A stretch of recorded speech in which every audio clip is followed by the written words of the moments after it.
Дали може некој од вас да сподели еве што тие материјали му кажа, што научи од нив? Аудио и видео материјали, брзи квизови и тестови ќе бидат само дел од креативните алатки кои ќе може да ги користат наставниците при комуникацијата со учениците. Новата платформа за онлайн настава е подготвена, но дел од училиштата и учениците не се. Околу 40.000 ученици немаат ниту компјутер, ниту мобилен телефон за настава на далечина. Тие ќе гледаат снимени часови на телевизија, мака со интернет имаат и училиштата. Дел од нив немаат интернет или пак доволно стабилна мрежа, за да може секој наставник од училница да ја држи наставата.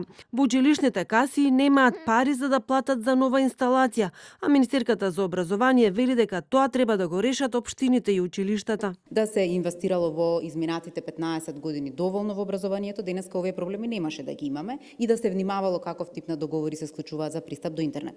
Но јас се видов и со градоначалниците и со директорите. Главно зборувавме за тоа дека обврската за функционалност на објектите и на пристапот е на нивна одговорност во моментов. Тие прават максимум да склучат договори и да имаат интернет за наставниците. Децата, велиме, се од дома.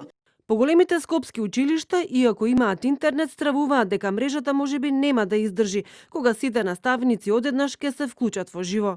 Проблемот ќе биде во делот што би можел да биде, пред време кажувам, ако интернетот не овозможува толку корисници истовремено вклучување со лайвстрим. Сепак платформата, јас ја видов формата, се уште не го знам софтверскиот дел, но што го видов денеска на презентацијата, ми се допаѓа и не знаеме само каков ќе биде ефектот на тој кога се приклучат повеќе корисници од училиштето, затоа што нагласи нели министерката дека наставата ќе биде од самото училиште. Зелените табли во училницата, гимназијата Корчагин ќе ги замени со електронско пенкало и таблети. Обезбедивме за почеток 10 таблети со електронско пенкало.